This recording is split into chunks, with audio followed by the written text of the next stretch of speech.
안녕하십니까? 책 읽는 밤 달빛치기입니다. 오늘도 제가 여러분께 히치콕 미스터리 매거진 걸작선 중에서 제임스 홀딩의 살인 요리법을 낭독해 드리겠습니다. 제임스 홀딩은 본명과 클라크 칼라일이라는 필명으로 1960년대부터 1980년대까지 알프레드 히치콕 미스터리 매거진의 지면을 종종 장식했습니다. 세 가지 시리즈를 집필했는데요. 한 가지는 엘러리 퀸을 모방한 것이고, 하나는 사진작가 행세를 하는 살인 청부업자가 주인공이며, 또 하나는 도서관 수의가 된 탐정이 주인공입니다. 알프레드 히치콕 미스터리 매거진에 실린 것 중에 하나를 고르기는 쉽지 않은 일이지만 이 작품은 특히 안목 있는 독자들의 입맛에 맞을 것이라고 생각합니다. 그럼 여러분의 구독과 좋아요에 힘입어 제임스 홀딩의 살인요리법 지금 낭독을 시작합니다. 앙드레 디보아는 부엌 선반에 둔 요리법 카드 상자가 사라진 것을 보고 조카딸 부부가 도둑질을 하려 한다는 걸 그제야 알아차렸다. 그전에는 두 사람이 파리에 레스토랑을 차리는데 필요한 자금을 빌려달라고 하겠거니 하고 막연히 생각했을 뿐이다. 그런데 읍내에 식료품을 사러 갔다가 돌아와 보니 요리법 묶음이 없어졌다. 그때 처음으로 두 사람이 자기의 최고의 보물을 훔치려 한다는 걸 알았다. 그리고 필요하다면 자기를 죽일지도 모른다는 생각이 들었다. 앙드레 디보아는 마르고 눈썹 숱이 많고 키는 보통이었다. 중년을 훌쩍 넘긴 나이라 거의 대머리였다. 디보아는 농담 삼아 자기 머리가 벗어진 것은 여러 해 동안 실내에서도 모자를 써서 그렇다고 말하곤 했다. 요리사 모자 말이다. 디보아는 한때 세계적으로 유명한 요리사였다. 지금은 파리를 떠나 이탈리아 루치냐뇨 시골에서 꽃을 심고 텃밭 채소를 가꾸며 말년을 보내고 있었다. 부엌 선반 위 요리법 카드 상자가 있던 자리가 텅 빈 것을 보는 순간 디보아의 감정은 복잡했다. 처음에는 놀랐다. 놀라움 다음에는 불신, 그리고 뒤이어 분노가 조금씩 끌어올랐다. 마지막으로 이런 감정보다 좀 더 강하게 자기 조카 이본느에 대해 안쓰럽고 안타까운 마음이 들었다. 이본느는 죽은 동생의 딸이고 세상에 하나밖에 없는 혈육이었다. 이본느는 기스타브라는 남자와 결혼했다. 아니, 정말 결혼하긴 한 걸까? 요즘 같은 성개방 시대에는 그것도 알 수 없는 일이지. 아무튼 이본느는 지금 여기 루치냐뇨의 기스타브와 함께 와 있다. 두 사람은 렌트카를 타고 아래초에서 여기로 왔다. 여행 삼아 이탈리아 일주를 한다고 했다. 베니스, 밀라노, 볼로냐, 피렌체, 로마 등을 돌아본다고 했다. 아래초에서 루치냐뇨가 멀지 않으니 13년 동안 만나지 못한 앙드레 삼촌을 찾아가 남편을 인사시키는 것도 좋겠다는 생각이 불쑥 들었다고 이본느는 말했다. 세월이 흐르면서 안타깝게 멀어진 가족 간의 유대를 다시 강화하고 싶었다고도 했다. 앙드레 디보아는 물론 두 사람을 반갑게 맞아주었다. 조카를 다시 보아 기뻤고 조카 사위를 만난 것도 반가웠다. 은퇴하고 은둔 생활을 하던 차에 한동안 두 사람과 같이 지내게 된 것도 좋았다. 실상 앙드레는 쓸쓸하게 살고 있었으니 말이다. 비쩍 마른 어린아이였던 이본느는 활달하고 육감적인 여자로 자라 있었다. 갈색 눈과 금발머리, 마치 북부 이탈리아 귀족 같았다. 실제로는 프로방스 출신이지만 프로방스 여자들의 짙은 라틴계 외모와는 거리가 멀었다. 말할 때 목소리는 부드러우면서도 도발적이었는데 앙드레는 자고로 여자 목소리란 저래야지 하면서 고개를 끄덕였다. 남편 기스타브라는 사람은 전혀 다른 인물이었다. 덩치 큰 촌사람 같고 곰처럼 뒤뚱거렸으며 이름과 어울리는 억센 스칸디나비아 억양으로 말했다. 기스타브는 외모나 매너가 아주 뛰어나다고는 할 수 없겠군 하고 앙드레는 그래도 최대한 좋게 봐주었다. 삼촌답게 조카를 이해하려고 애썼고 최대한 너그러이 생각하려고 했다. 이본느가 기스타브를 선택했다면 기스타브를 좋게 받아들일 수밖에 없었다. 사실 처음 만난 순간부터 느낀 거지만 기스타브의 조그맣고 감정이 없는 진흙탕 빛깔의 눈은 너무 가운데로 몰린 편이고 땀냄새도 역하게 풍겼다. 앙드레는 두 사람에게 같이 지내자고 했고 선뜻 낡은 농가에 하나밖에 없는 침실을 내주었다. 앙드레는 자기는 날씨가 좋을 때 밥을 먹기도 하는 현관 포치에 있는 소파에 자면 된다고 했다. 이본느와 기스타브는 앙드레의 초대를 냉큼 받아들였고 바로 렌터카에서 싸구려 가방을 내려 앙드레의 방에 갖다 놓았다. 그러고는 제 집처럼 지내기 시작했다. 앙드레 삼촌, 이본느가 말했다. 오랜만에 뵈니 정말 좋아요. 게다가 이탈리아에서 만나다니 여긴 정말 조용하고 깨끗하고 싱그럽네요. 냄새나는 프랑스하고는 딴판이에요. 나도 널 보니 좋구나, 이본느. 앙드레가 다정하게 말했다. 남편도 데려오고. 앙드레는 기스타브를 뭐라 불러야 할지 몰랐다. 나도 내 말대로 냄새나는 프랑스에서 살다가 여기 오니 마음이 무척 편하더구나. 앙드레는 이본느를 보며 웃음을 지었고 순 많은 눈썹 바깥쪽을 장난스럽게 치켜 올렸다. 기스타브는 주위를 둘러보았다.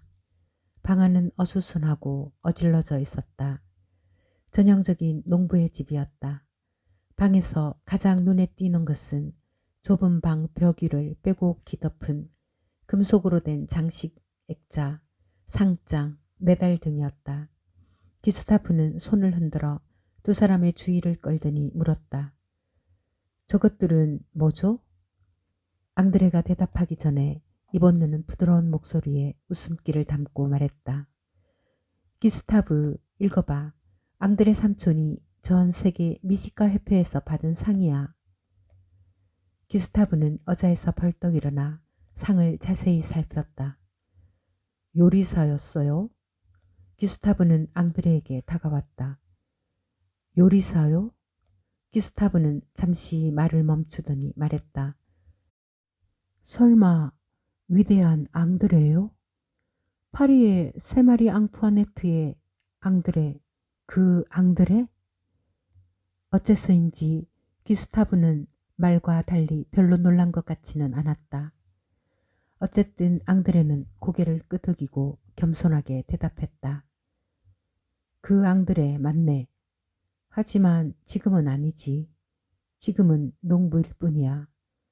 보다시피 꽃과 채소를 기르는 늙은 농부지. 이본느가 소리내어 웃었다. 거봐 기스타브. 이본느가 소리를 높였다. 앙드레 삼촌을 만나면 깜짝 놀랄 거라고 했잖아. 이 시대 최고의 요리사가 바로 우리 앙드레 삼촌이라고. 기스타브는 얼굴을 찡그렸는데도 웃음을 지어보려고 했던 것 같기도 했다. 정말 놀랐어요. 기스타브가 거대한 머리를 흔들며 말했다. 위대한 앙드레가 우리 집안에. 이본느는 벌떡 일어나 기스타브의 손을 잡고는 빙빙 돌았다. 기스타브의 둔하고 어색한 움직임을 보며 앙드레는 훈련이 제대로 안 된 곰을 보는 것 같다고 생각했다. 몇 번 돌더니 이본느는 남편의 손을 놓고 앙드레 쪽으로 몸을 돌리며 외쳤다. 삼촌, 재밌는 건요? 기스타브도 요리사라는 거예요. 믿어져요? 한 집안에 요리사가 둘이라니. 이본느는 신이 나서 이번에는 앙드레의 팔을 잡고 빙빙 돌려고 했지만 앙드레는 웃으며 거절했다. 이본느 그만해라. 어린애처럼 놀기엔 난 너무 늙었다고. 앙드레는 기스타브의 얼굴을 흘낏 보았는데 모인 눈에는 여전히 아무런 감정이 없었다. 자네는 어디에서 일하나? 파리에 있나? 내가 아는 데인가? 지금은 자리가 없는 상태예요. 기스타브가 말했다. 아, 운이 안 좋았군. 마지막으로 어디에서 일했나? X에 있는 르로지디르바소예요. 좋은 곳이지. 내 기억에 내가 젊을 때는 스플레 데스카르고가 유명했지. 그런데 자네를 내보냈나? 놀랄 일은 아니지. 앙드레는 생각했다. 이렇게 덩치 크고 미련해 보이는 사람이 만든 음식이라면 맛없고 묵직하고 소화가 잘 안 될 것 같은 생각이 들 수밖에 없다. 요리사 자신처럼 요리도 어딘가 섬세함과 균형이 부족하게 느껴질 것이다. 앙드레는 이렇게 말했다. 우리 직업에는 늘 그런 위기가 오지. 기스타브, 하지만 다행히도 그게 끝은 아니야. 곧 취직이 될 거라고 믿네. 뭐 계획이라도 있나? 이본느가 서둘러 대답했다. 아, 맞아요, 삼촌. 코트 다리지에 있는 좋은 레스토랑들에 전부 이력서를 보내놨어요. 이탈리아에도요. 여행의 진짜 목적은 그거예요. 기스타프는 라타베르나, 페니스, 마르티니, 사비니, 파파갈로, 올리비에로, 샤파티니, 알프레도, 오스트리아, 델로소에서 면접을 봤어요. 모두 최고급 레스토랑이구나. 앙드레가 말했다. 그런데 전부 떨어졌죠. 이본느가 계속 떠들었다. 그래서 어딘가에 우리가 직접 레스토랑을 여는데 지원해줄 사람을 찾을 수 있지 않을까 하는 생각을 했어요. 이본느는 앙드레를 의미심장한 표정으로 바라보았다. 대답이 뻔하지만 그래도 앙드레가 물었다. 면접에서 뭐라고 하던가 기스타브? 하나같이 부정적이었죠. 기스타브가 상처받은 듯한 얼굴로 웅얼거렸다. 기스타브는 이본느를 재빨리 슬쩍 보더니 얼른 조그마한 눈을 앙드레 쪽으로 다시 돌렸다. 특기가 필요해요. 기스타브가 말했다. 다들 그렇게 말하더군요. 돌려보내려고 그냥 하는 말이지. 앙드레는 생각했다. 하지만 말은 이렇게 했다. 이해가 가네. 특별한 요리를 할 줄 아는 요리사 한 명이 헐벗은 웨이트리스보다 훨씬 많은 손님을 끌어모으지. 앙드레는 또 눈썹을 실룩거렸다. 맞아요. 기스타브가 말했다. 삼촌께서 누구보다 더 잘 아시겠죠.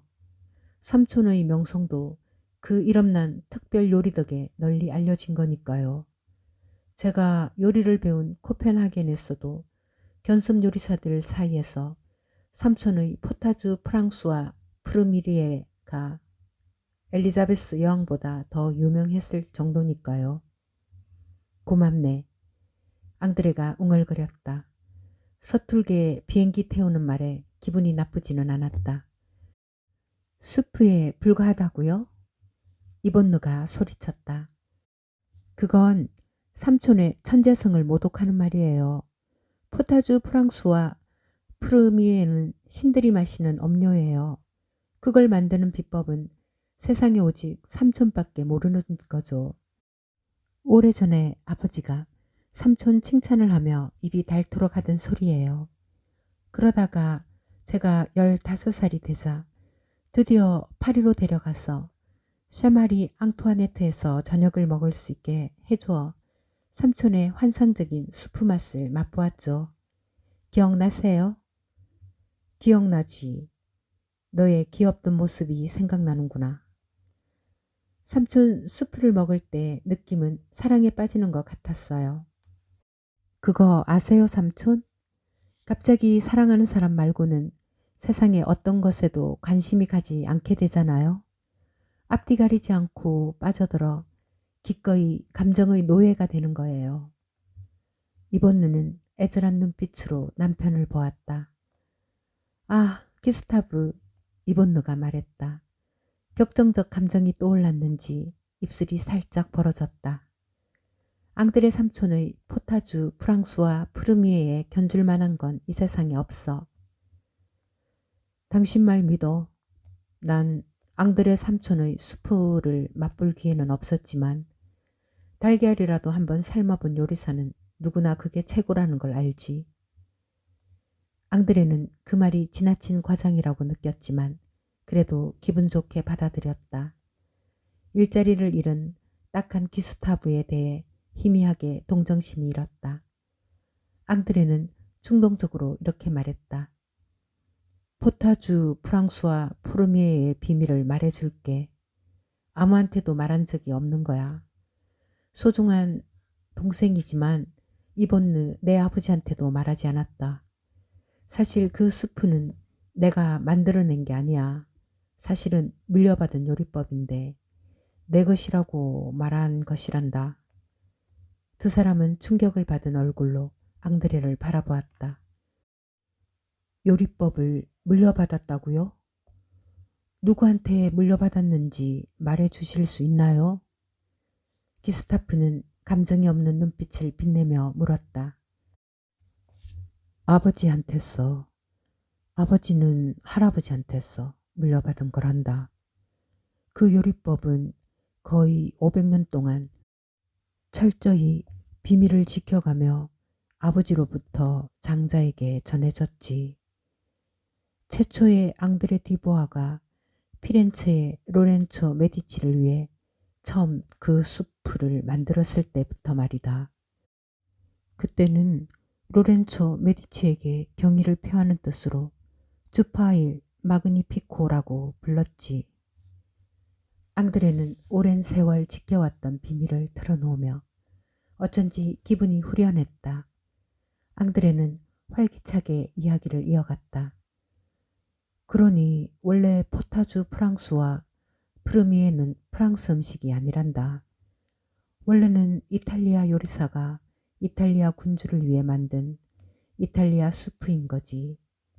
앙드레는 눈썹으로 웃으며 말했다. 이번느는 긴 머리카락 한 가닥을 손가락으로 꼬았다. 앙드레 디보아는 이탈리아 요리사요? 이번느가 웃었다. 원래 이름은 안드레아 데이 보스치였단다. 프랑스로 이민하면서 프랑스식으로 이름을 바꾸었지. 프랑스로 이민을요? 왜요? 기스타브가 물었다. 나처럼 일자리를 잃었나요? 기스타브의 얼굴은 다시 우거지상이 되었다. 그런 건 아닌 것 같고 당대 최고의 요리사였으니까. 레오나르도 다빈치가 메디치 연회에서 주파일 마그니피코를 맛보고는 맛의 오묘한 조화에 매료되었다네. 다빈치는 밀라노에 있는 스포르차 가문으로 일하러 갔고 모로 공작에게 그 수프 이야기를 했는데 모로가 안드레아 데이 부스치에게 후한 월급을 제시하면서 밀라노로 와서 공작의 요리사가 되어달라고 했지. 안드레아는 제안을 받아들였고 후에 레오나르도가 새로 국왕이 된 프랑스와 1세의 초청으로 프랑스로 건너가고 역사가 반복되었다네. 레오나르도는 프랑스와 국왕 앞에서 주파일 마그니피코를 칭찬했고 안드레아 데이 보스치는 프랑스로 가서 국왕의 요리사가 되었지. 그래서 주파일 마그니피코가 포타주 프랑스와 프르미에가 된 것일세. 그런데 안드레아는 상습적인 도박꾼이었고 늘 돈을 잃고 내서 아들한테 물려줄 가치 있는 것이라고는 수프 요리법 한 가지밖에 남지 않았어. 그 뒤로 우리 집안의 남자들은 모두 유명한 요리사가 되었나요? 이본느가 생글거리며 물었다. 아니, 앙드레가 대답했다. 아무도 없었지, 나 말고는. 왜요? 기스타브가 물었다. 포타주 프랑스와 프루미에 같은 특별한 요리가 있으면 아무리 얼간이라도 유명한 요리사가 될 텐데요. 앙드레는 차분하게 말했다. 우리 집안에 얼간이는 없다네. 기스타브, 하지만 조상들은 인내심이 부족해. 그 조리법을 활용하지 못한 듯해. 수프를 만드는데 무려 닷새가 걸리거든. 기스타브는 그제야 감명을 받은 듯 했다. 닷새요? 기스타브가 외쳤다. 유명할 만도 하군요. 기스타브는 말을 멈췄고 다시 잠깐 이본느를 흘깃 보았다. 주제 넘은지도 모르지만 한 가지 여쭤봐도 될까요? 물어보게 앙드레는 질문이 무엇일지 짐작했다. 쉐마리 앙투아네트에서 연봉은 얼마 받으셨어요? 3만 프랑이었네. 기스타브는 고통스럽기라도 한 듯 곰 같은 머리를 흔들었다. 단지 수프 요리법 하나 때문에? 그렇진 않지. 앙드레가 위엄있게 말했다. 쉐마리 앙투아네트의 요리는 수프 하나만이 아닐세. 앙드레는 벽에 걸린 상표 쪽으로 고개짓을 했다. 표창 내용을 보면 알 수 있듯 스프 하나만 가지고 유명한 요리사가 된 건 아닐세. 물론 그렇죠. 이본느가 서둘러 말했다. 기스타브는 무심함을 가장하려 했으며 말했다. 이제 그 조리법은 어떻게 되죠? 아들도 딸도 없으시잖아요. 조카딸 하나뿐이니 이본느가 그 요리법을 물려받나요? 앙드레는 고개를 저었다. 미안하구나 이본느. 유언장에 요리법을 국제미식가협회에 역사적 유물로 넘겨주겠다고 했다. 내가 죽은 뒤 공표해서 그 요리법을 알고자 하는 아마추어 요리사 누구나 볼 수 있게끔 했지. 하지만 내가 죽기 전에는 아무에게도 주지 않겠다고 맹세했다. 앙드레는 어깨를 으쓱했다. 방금 이탈리아인의 피를 물려받았다고 말했지만 그건 전형적인 프랑스 사람의 몸짓이었다. 변명의 뜻으로 앙드레는 이렇게 덧붙였다. 물론 유언장을 작성할 때는 조카딸이 요리사와 결혼하리라는 건 몰랐지만 지금은 아시잖아요. 기스타브가 무겁게 말했다. 다시 생각해 보실 순 없어요? 결정은 내려졌네. 앙드레는 간단히 대답했다. 포타주 프랑스와 프루미의 요리법만 있으면. 기스타브는 급박하게 매달렸다. 프랑스의 고급 레스토랑 어디든 날 요리장으로 고용할 거예요. 라투르 다르장이든 라본느 오베르주든. 미안하네. 앙드레가 되풀이했다. 그럴 순 없어. 그날은 그걸로 끝이 났지만 앙드레는 그날 밤 소파에서 잠을 설쳤다. 밤중에 잠에서 깼을 때 자기 침실에서 대화를 나누는 소리가 웅얼웅얼 들렸다. 아침 식사로 손님들에게 오믈렛 라스파유와 진한 커피, 얇은 토스트를 대접했다. 오믈렛 라스파뉴는 세마리 앙투아네트에서 포타주 프랑스와 프리미에만큼이나 유명했던 음식이다. 기스타브는 인정하기 싫은 존경심을 느끼는 듯 두꺼운 입술을 다시며 자기 몫을 먹었다. 앙드레가 말했다. 기스타브, 생각을 해보았는데 일자리를 구하려면 특별 요리가 필요하다고 했었지. 얼마든지 가르쳐 줄 수 있네. 앙드레는 식탁에서 일어나 부엌으로 가서 싱크대 위 선반에서 요리법 상자를 꺼냈다. 어떤 요리를 장기로 내놓고 싶나? 무스 드 멜롱제느 루소는 어떤가? 흔한 거잖아요. 기스타브가 무례하게 말했다. 그거 만드는 요리사가 10,000명은 돼요. 제대로 만드는 사람은 내뿐이지. 앙드레는 이렇게 말하면서도 다른 카드를 꺼냈다. 파테 드 바로보틴 앙상트는 어떤가? 독특한 요리라 미식가들이 벌떼처럼 모여들 걸세. 앙리 크루베가 만든 요리법인데 죽은 지 40년이나 지났지. 나 말고 단 2사람만이 그 요리를 재현해냈네. 여기 그 요리법이 있어. 기스타브는 확고하게 고개를 흔들었다. 소용없어요, 삼촌. 날씬해지려고 난린데 고기파이는 유행이 지났어요. 앙드레는 한숨을 내쉬었다. 좋아. 송아지 등심고기를 샬롯 소스로 대담하고도 독창적으로 요리해서 사람들을 입맛을 강력하게 사로잡는 방법을 알려주지. 6달 만에 이름을 날리게 될 거야. 싫어요. 기스타브가 딱 잘라 말했다. 유행이 지난 요리들이에요. 요리사라는 요리사는 누구나 그런 요리는 만들 수 있다고요. 나도 마찬가지고요. 기스타브는 잠시 망설이다가 대담하게 말했다. 포타주 프랑스와 프리미에르를 만드는 법을 가르쳐줘요. 세계를 정복할 수 있게. 기스타브는 자기의 이런 호언장담이 얼마나 바보스럽게 들리는지 모르는 듯했다. 포타주 프랑스와 프리미의 요리법을 보여주세요.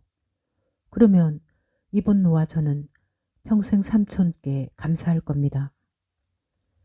앙드레는 탁 소리를 내며 요리법 상자를 닫았다. 미안하구나. 그는 3번째로 말했다. 그럴 수는 없다. 여기에는 수프 요리법은 없어. 요리법은 변호사한테 있는 유언장 말고는 오직 여기에만 들어있네. 앙드레는 자기 이마를 두드렸다. 그러고는 요리법 상자를 부엌 선반에 다시 놓고 좀 갑작스럽게 읍내로 장을 보러 나갔다. 손님들에게 접대할 음식 재료를 구할 생각이었다. 장을 보고 돌아와서 앙드레는 물을 마시러 부엌으로 갔다. 뜨거운 여름 햇볕 아래 6km나 걸었던 것이다. 그때 앙드레는 자기 요리법 다발이 사라진 걸 발견했다. 이상하게 분노보다도 울고 싶은 기분이었다. 늙고 감상적이 되었기 때문일까? 아니면 조카딸이 감히 스스로를 요리사라고 칭하는 게으르고 기생충 같고 막대먹은 녀석과 얽혀있기 때문일까? 아무튼 간에 곧 분노가 슬픔을 억눌렀고 앙드레는 조용히 햇살 아래로 다시 나가 조심스레 주변을 살폈다. 예상대로 곧 2사람을 찾을 수 있었다. 2사람은 꽃밭 끝에 있는 보리수나무 아래에 늘어져 있었다. 앙드레는 높이 쌓아올린 통나무 뒤에 서서 2사람을 지켜보았다. 기스타브는 앙드레의 요리법 상자를 무릎 위에 올려놓고 꼼꼼히 살펴보았다. 진흙탕빛 눈으로 한 장 한 장을 집중해서 노려보았다. 앙드레는 나무에 기대어 앉아 남편을 쳐다보는 이본노에게 기스타브가 하는 소리를 들었다. 여기 어딘가에 있을 텐데 틀림없이. 달인 요리법은 여기 다 있다고. 수백 장도 더 돼. 이본노는 비웃듯이 웃었다. 자기 삼촌이 국제미식가협회니 뭐니 하는 헛소리 할 때 그 말 믿었어? 기스타브가 콧방귀를 뀌었다.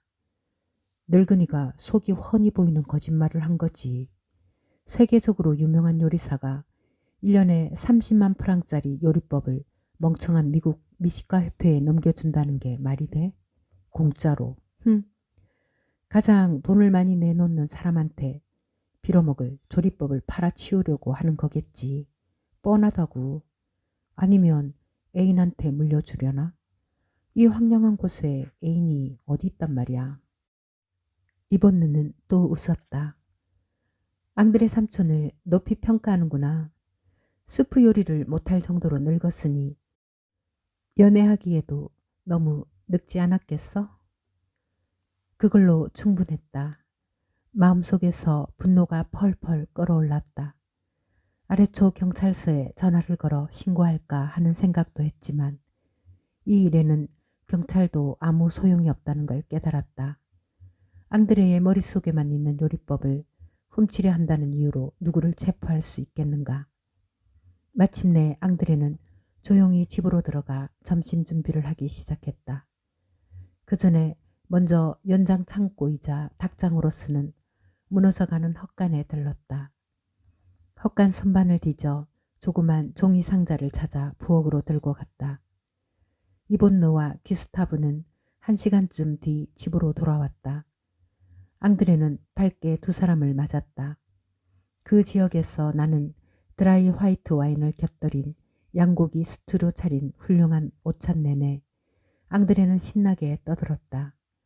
그러나 손님들은 앙드레의 재치 있는 말에 무뚝뚝하게 겨우 대꾸만 할 뿐이었다. 마음이 딴 데 가 있는 것 같았다. 와인잔을 비운 뒤 앙드레는 귀스타브에게 말했다. 내가 읍내에 다녀오는 동안에 어디 갔었나? 산책이요. 귀스타브가 짤막하게 대답했다. 무척 더웠던 모양이네. 앙드레는 귀스타브의 진청색 셔츠의 땀 자국을 보며 역겨운 냄새를 무시하려 애쓰며 말했다. 이탈리아의 태양은 지옥 언저리처럼 뜨겁네요. 귀스타브가 투덜거렸다. 앙드레가 고개를 끄덕였다. 너무 격한 운동을 하면 죽을 수도 있네. 자네가 한참 지칠 정도로 돌아다니다 왔으면 좋았겠구만. 기스타브의 입가가 굳어졌다. 무슨 소리예요?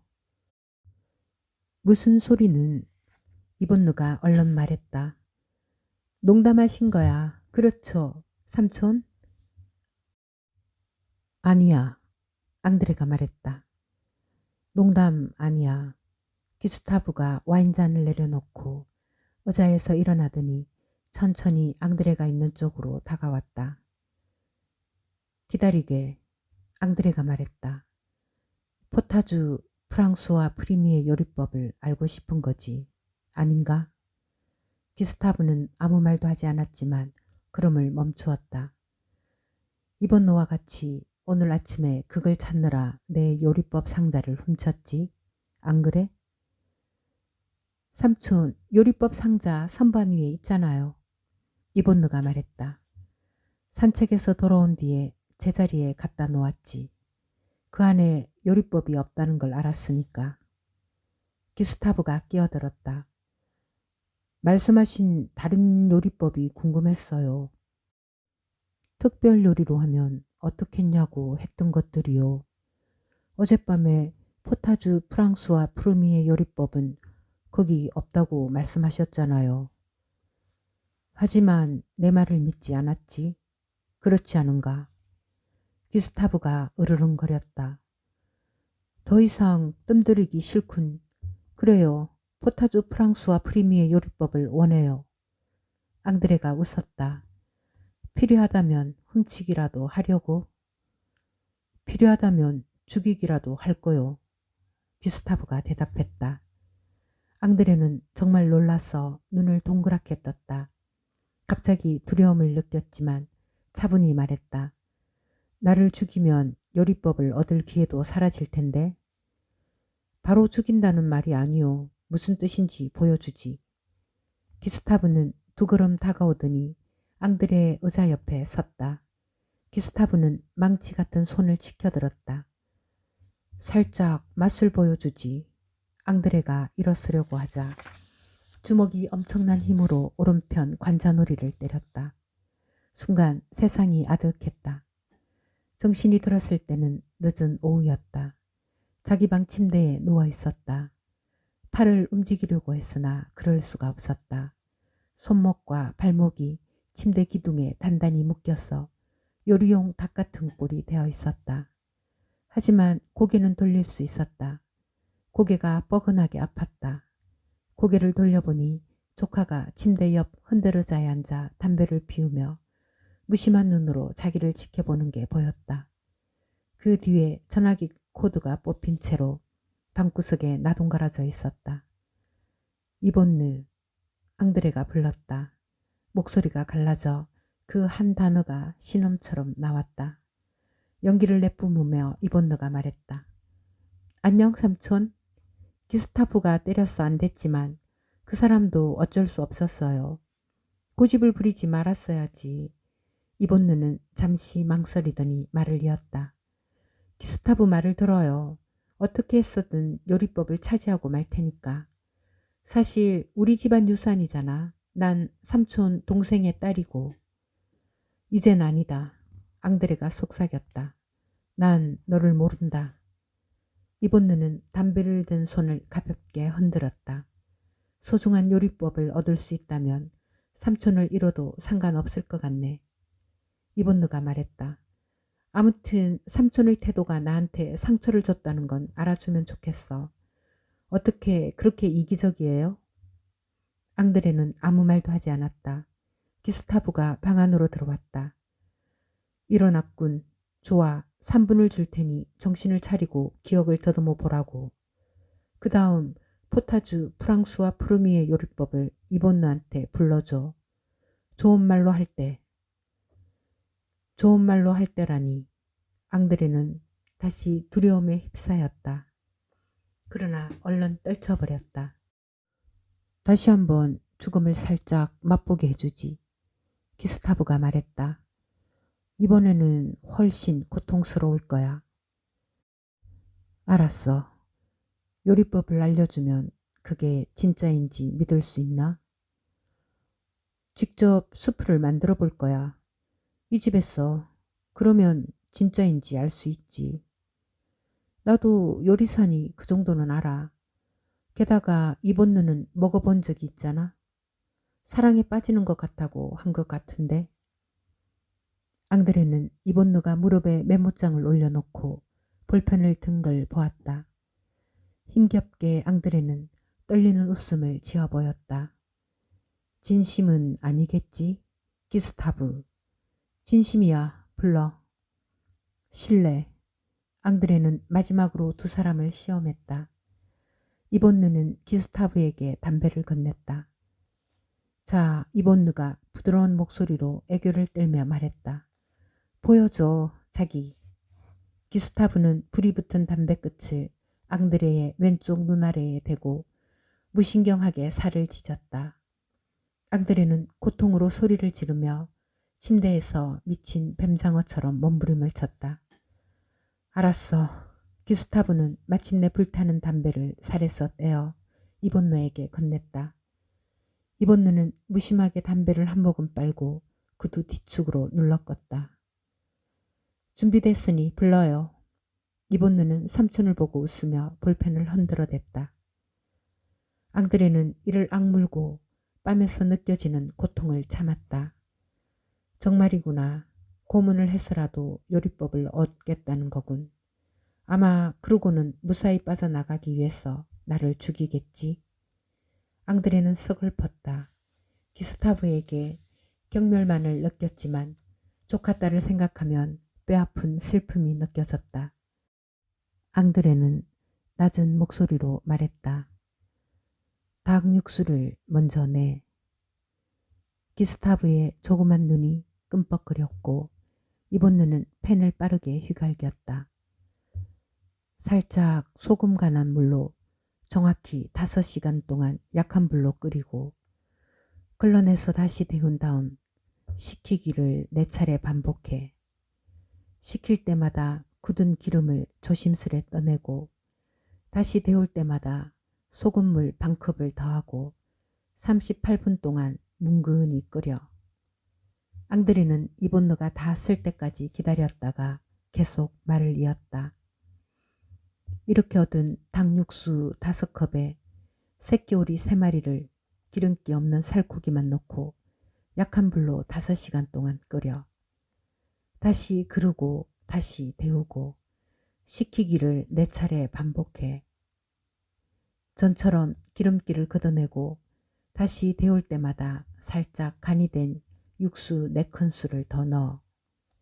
기스타브는 이본느의 어깨너머로 메모장 위에 글이 적히는 걸 봤다.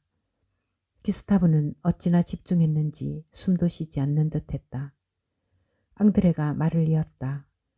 닭과 오리 육수를 마지막으로 그른 다음에 3컵을 계량해 마리네이드를 만들어 얇게 쓴 오이를 8시간 동안 담가 놓고 그 다음에 작은 당근 3개를 즙을 내서 넣어 오이와 당근이 든 국물을 남은 육수와 섞어 이 국물을 다시 불에 올려놓고 소금을 살짝 넣어 오이와 당근의 채소 맛이 국물의 고기 맛을 압도할 때까지 끓여. 앙드레는 말을 멈추고 숨을 가다듬은 다음 덧붙였다.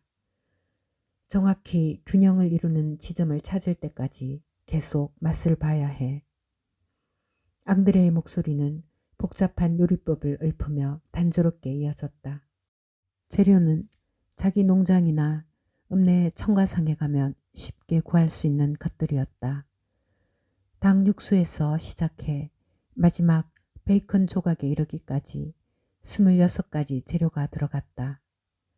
요리법을 다 전하고 나서 앙드레가 말했다. 그게 내 요리법 전부야. 이제 풀어줘. 기스타브는 앙드레의 말을 무시하고 아내에게 이렇게 말했다. 텃밭 뒤에 울에 있는 영개 3마리를 잡아서 털을 뽑아가지고 와. 기스타브의 목소리는 급박했고 흥분한 기색이 역력했다. 앙드레를 돌아보며 다급하게 물었다. 여기 오리도 있나? 몇 마리 남쪽 농장 경계가 되는 시냇가에 있지. 좋아 이본느 오리도 3마리 빨리. 앙드레가 말했다. 나는 어떻게 할 건가? 앙드레는 묶인 줄을 잡아 당겼다. 기스타브는 담뱃불에 타서 안 그래도 쓰라린 뺨을 무심하게 주먹으로 갈겼다. 입 닥쳐. 기스타브가 내뱉었다. 요리법을 확인할 때까지. 닷새가 걸리는데? 앙드레가 애처롭게 말했다. 기스타브는 어깨를 으쓱하더니 나가버렸다. 앙드레는 기스타브가 부엌 냉장고를 뒤지고 식료품, 찬장, 양념장 선반, 깡통들을 살피고 싱크대 아래에 넣어둔 구리 소스팬과 냄비를 덜그덕거리는 소리를 들었다. 밤이 깊었어야 피로감이 상처에서 오는 아픔을 눌러 앙드레는 잠에 빠져들었다. 놀랍게도 앙드레는 이튿날 아침 해가 중천에 뜰 때까지 곤히 잤다. 눈을 떠보니 온몸 근육이 뻐근했고 자는 동안 몸을 묶은 끈이 잘린 것을 보았다. 앙드레는 기지개를 켜고 신음을 하며 몸을 돌려 일어났다. 앙드레는 문에 대고 외쳤다. 나가게 해줘. 안녕 삼촌. 이본누의 목소리가 문 너머에서 들려왔다. 안녕히 주무셨나요? 그랬을 리가 있나. 기스타브는. 없네요. 없는 재료를 사러 갔어요. 닭 냄새가 나네. 그럼요. 육수 만드는 과정이 거의 끝났어요. 밤새 했다고요. 아침 먹을 수 있나? 기스타브가 오기 전에는 안 돼요. 미안하네요, 앙드레 삼촌. 그러나 쾌활하고 속편한 목소리로 보아 전혀 미안해하는 것 같지 않았다. 이튿날 일어나 보니 부엌에서는 여전히 바쁘게 움직이는 소리가 났고 닭과 오리 곤 국물 냄새가 뚜렷이 났다. 앙드레는 고개를 끄덕였고 아침 달라는 말도 하지 않았다. 정오쯤 빵과 커피를 갖다 주었고 기스타프는 신이 나서 오이를 넣을 단계가 되었다고 알렸다. 앙드레는 그날 밤 잠을 자지 않았다. 기다렸다. 새벽 3시 열쇠로 잠긴 문을 여는 소리가 났고 이본느가 방에 들어왔다. 삼촌, 이본느가 소리쳤다. 도와줘요. 제발 기스타브가 아파요. 앙드레는 몸을 일으켜 이본느를 보았다. 기스타프가 아파? 앙드레는 이본느의 말을 따라하며 감정을 억누르고 얼굴에 아무런 표정을 떠올리지 않았다. 심각해요. 갑자기 경련을 일으켰어요. 죽을 것 같아요. 부디 제발 도와주세요. 앙드레는 일어나서 낡은 가운을 일부러 천천히 걸쳤다. 그리고 조카를 따라 부엌으로 갔다. 이본느는 걱정으로 거의 미칠 지경이었다는 듯 딱할 정도로 기가 죽었고 후회하는 기색이 역력했다. 기스타브는 부엌 바닥에 누워 배를 움켜쥐고 신음했다. 부엌 불빛 아래에서 기스타브의 얼굴이 누렇게 보였고 식은땀이 줄줄 흘렀다. 앙드레가 오자 고통에 가득 찬 튀어나올 듯한 눈을 앙드레에게 돌렸다. 앙드레는 화덕을 보았다. 앞쪽 화구에서 소스팬이 뭉근히 끓었다. 오이 마리네이드를 넣은 육수가 분명했다. 기스타브를 무시하고 앙드레는 조카를 보았다. 얼굴은 일그러지고 눈빛이 미친 듯 흔들렸다. 이본느가 우는 걸 보고 앙드레는 놀랐다. 눈물이 줄줄 흘러내려 가슴팍으로 떨어졌다. 조카 딸의 태도에서 경박함, 무심함, 냉담함은 완전히 사라지고 없었다. 이 막대먹은 촌놈을 정말 사랑하는구나. 앙드레는 이런 생각을 하자 갑자기 조카 딸이 안쓰러웠다. 마음이 누그러지는 걸 느꼈다. 앙드레가 이본느에게 말했다. 기스타브가 국물을 맛보았니? 네, 그럼요. 오이 국물을 넣은 뒤부터요. 삼촌이 말한 것처럼 채소 맛이 고기 맛하고 균형을 이루는지 보려고요. 자주? 이본느는 말없이 고개를 끄덕이며 기스타브 위로 몸을 숙였다. 바닥에 앉아 기스타브의 머리를 끌어안았다. 도와주세요, 삼촌. 이본느가 애원했다. 죽는 거예요? 앙드레는 기스타브의 겨드랑이에 팔을 넣고 고통으로 뒤틀린 기스타브의 몸을 끌고 현관으로 끌고 갔다. 어디 가는 거예요? 이본느가 물었다. 차에 태워 아래초에 있는 병원으로 데려가. 얼른 위 세척을 하면 살 수 있을 거야. 위 세척이요? 이본느는 삼촌을 도와 신음하는 앙드레를 차 뒷좌석에 태웠다. 그래, 앙드레가 말했다. 내가 독을 먹였다. 이본느는 운전석에 앉아 헤드라이트를 켰다. 그럴 리가요. 이본느가 말했다. 방에 갇혀 있었잖아요. 이본느의 째지는 듯한 목소리는 부드럽지도 기족 같지도 않았다. 앙드레가 말했다. 부엌 소금에 빗소를 섞어 놓았어. 기스타브가 요리를 시작하기 전에 만일을 대비했어 말이다. 이본느는 시동을 켰고 잠시 동안 예열을 했다. 그런 다음 기어를 넣고 걱정스러운 눈빛으로 고개를 돌려 뒷좌석에 뻗은 남편을 보았다. 이본느는 울음을 삼켰다. 불쌍한 기스타브, 성공하려고 특별 요리 하나를 원했을 뿐인데. 이본느가 울부짖었다. 앙드레는 왼쪽 눈 아래의 상처에 손가락을 가져댔다. 이제 하나 있잖니. 이본느 포타주 드 볼라유 기스타브. 차가 흙먼지를 뿌리며 쌩하니 달려간 뒤 앙드레는 헛웃음을 웃었다. 신선한 가금 수프, 쥐약으로 간을 한 수프 말이야.